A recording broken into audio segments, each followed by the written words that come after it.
What's up, fam? Modern Day Caveman here. Well, uh,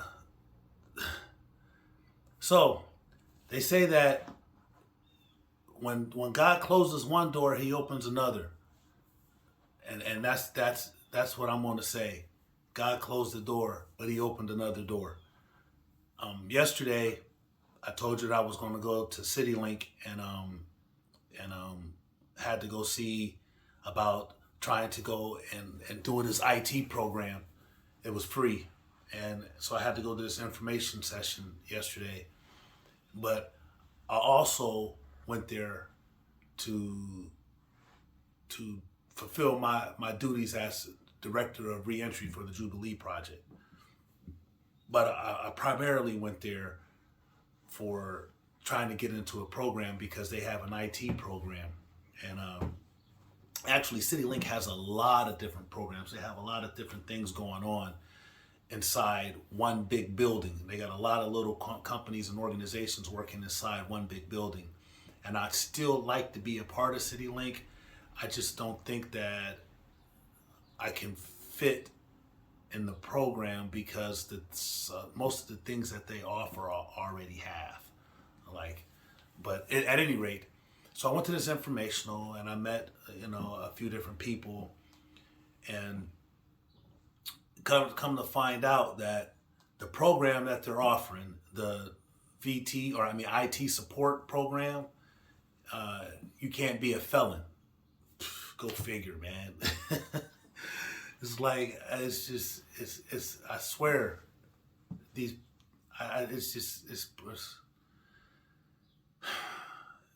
it hurts. It hurts that this felony that I got is always going to be with me. It's like I can't get rid of it. I can't and it just hinders a lot of different things for me.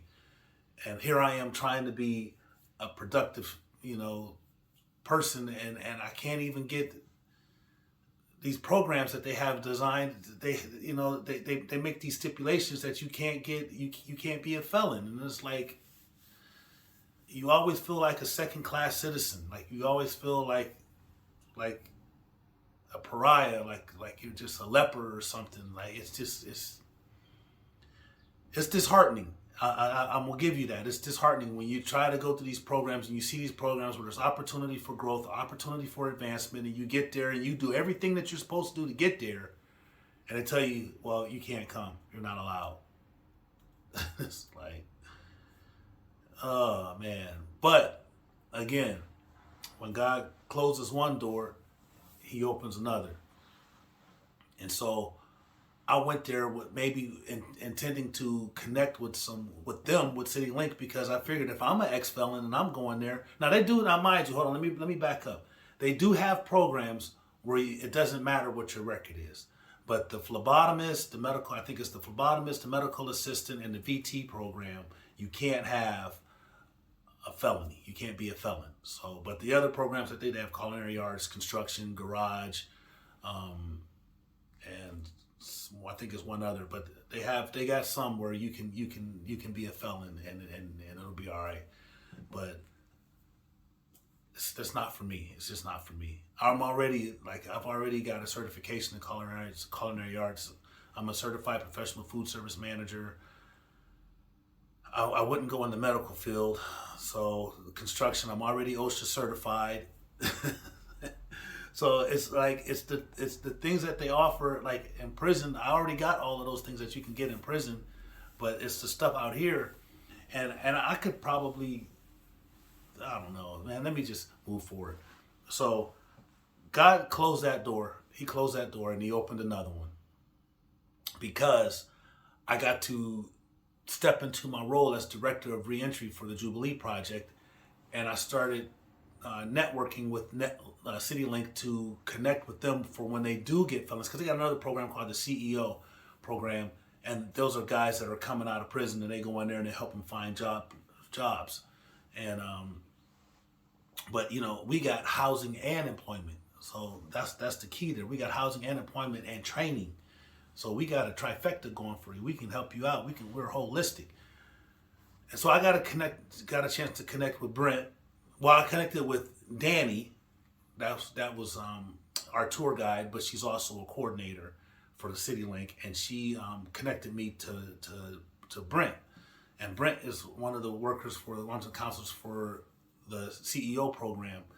And I got to connect with him, and he was like, dude, like, he was like, you're perfect for us, because he told me that in order to be eligible to come into CityLink and be a part of CityLink, you got to get past the front desk. In order to get past the front desk, to be able to get into these programs, you have to have an address. Bottom line, you have to have an address. You have, and so he says that we can't get guys to come back here to us because they don't have an address, right? They don't have anywhere to stay. So if we could get them to you first, where you could provide them an address and they can still work for you, we could offer them our services, because now they have an address, and we can use our resources because they have resources to fund.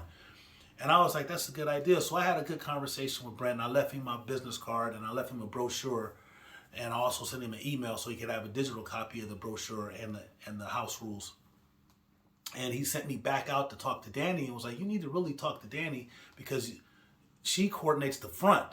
And if you can get the front to let them contact you, like when someone comes in and they're homeless, then they should, or they don't have a place to stay, or they don't have an address, they should maybe call you, and maybe they can get themselves an address, and maybe get connected with you, and you could help them, and then help them, reach back out to us. And I was like, yeah. So I went back out and I talked to Danny, and she was like, you need to go see Dion Crockett. She was like, you go to St. Vincent de Paul, right down the street. It's right down the street. She said, St. Vincent de Paul, and you go in there and you tell them that you need to see Dion, and tell them Danny sent you from CityLink.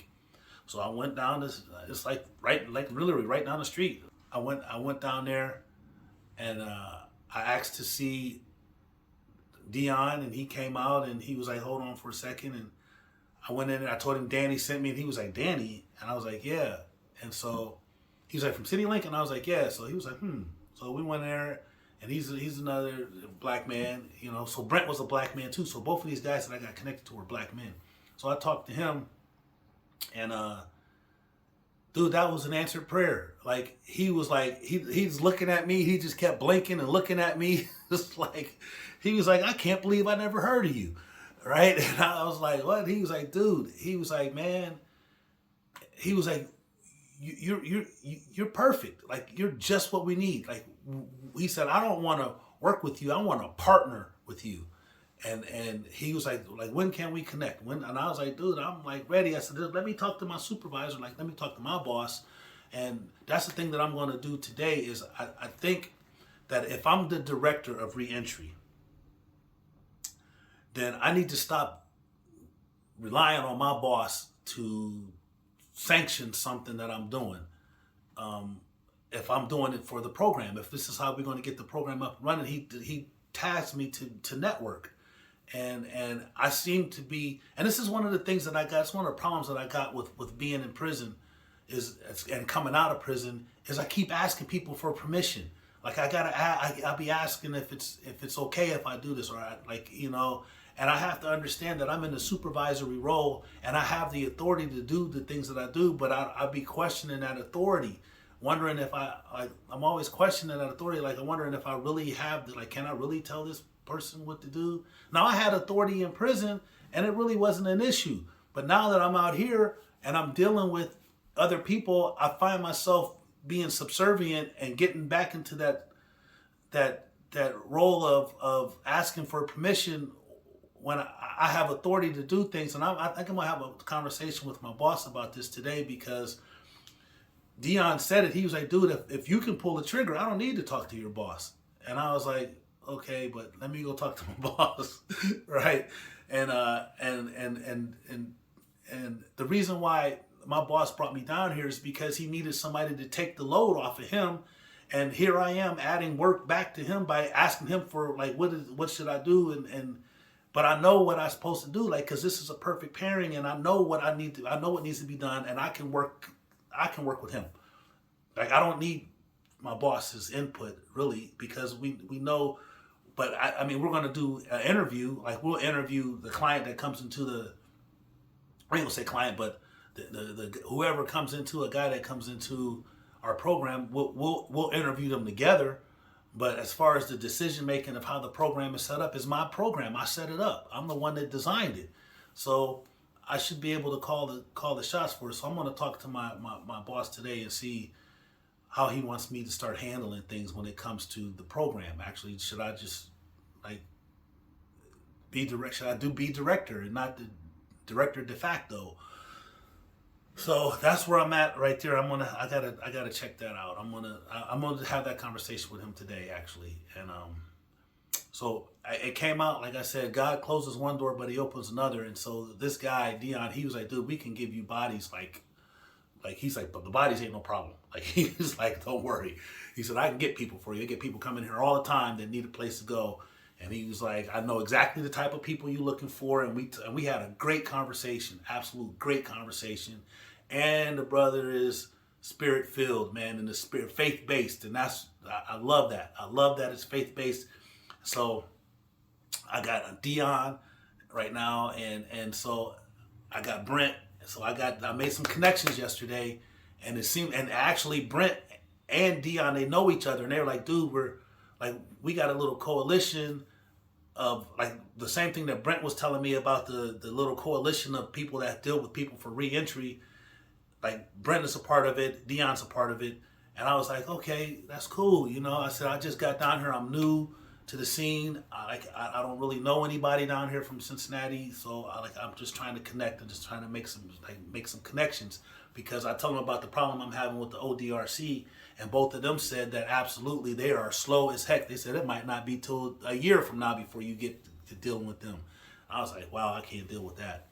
So that was the door that was open. So also on Wednesday nights, I got the pit team, right? So first of all, let me say this.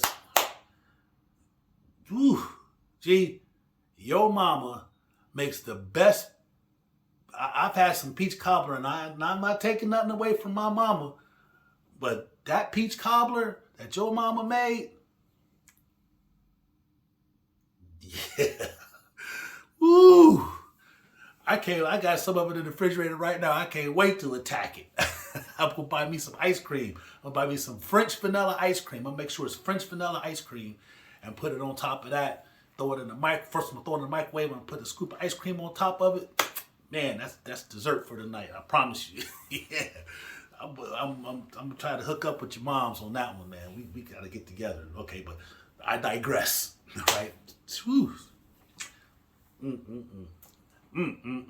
So, I tell Stan about meeting Dion, and he was like, Dion Crockett over at St. Vincent de Paul. I'm like, yeah. He said, man, I know him well. He was like, dude, we gotta. He was like, you tell him like you know me, and then I was like, no, you tell him, you gotta let him know, let him know where we at. And he was like, you know what, you right. He was, and so now see, this is what I tell you about how God be in control and how God be orchestrating things, and we don't even see what's going on. Everything just falls right into place. And again, I'm moving. God tells me to move, right? Now, had I not made this decision to go to school, I wouldn't have made these connections to CityLink, which wouldn't have led me to St. Vincent de Paul, and I wouldn't have got part of this organization. So I'm not sure if God is telling me to hold up and wait on my education, or if that was the route that he told me to go to get to this, because sometimes, God don't make sense, right? The way he operates in our lives, it just don't make sense. And we make these moves that don't make sense to us. If he says, I want you to go over there, and we're like, okay, all right, and you follow, you obey, and you go, and you'd be surprised at what the outcome is, because God's thoughts are not our thoughts, and his ways are not our ways, right? So the way that we think about things, the way he thinks it should go, he's like, yeah, okay. They say if you want to hear God laugh, tell him your plans. Yeah. So I just know that that God is moving. He's always been moving in my life. He's always been just doing the right thing, and everything's been working out just fine. And I'm gonna keep pursuing my opportunity to get an education. I am going to start this GoFundMe page. I don't know any other platform as of right now to do a GoFundMe. But for those of you that do want to donate and contribute to this cause of mine, I do have a Cash App, and it's in my link. If it's in the description, if you look in the description down below, you'll see that I have a Cash App, and it's $MDCaveman. And if you're not comfortable doing the crowdfundme thing, the GoFundMe thing, whatever, and like I said, I'll have that set up. Like, I'm gonna work on it today and tomorrow. I'm gonna have it up by tomorrow evening. I'll have the crowdfunding thing up, and but I'm gonna put my, like, I gotta do it. I don't know any other platform to go to besides GoFundMe. So maybe I'll look at some other ones, because there's an issue going on with GoFundMe about something. One of my subscribers talked to me about it. So, yeah.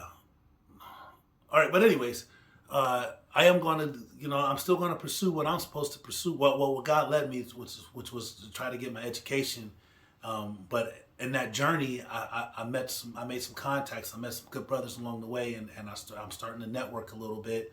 And maybe we'll get this thing up and rolling, because it's a shame that we have opportunities for guys like me that are coming out of prison, that are ready to get their lives back on track, and we got housing and employment and opportunity, and we're empty. We don't have anybody in the house. That don't make any sense. It just doesn't make any sense to me, because I know there's guys out there that need help. I know it. So, okay, I'm gonna get off here. I don't want to get on my soapbox, but remember, don't forget to like and subscribe to the channel, and don't forget to hit the notification button. I still love doing that. I don't know why. It's cool though. I like it. It's cool. My little signature. I got to get a little thumbnail with me doing that. I'm gonna have to work on that. So remember, God loves you, and so do I. Peace. One love.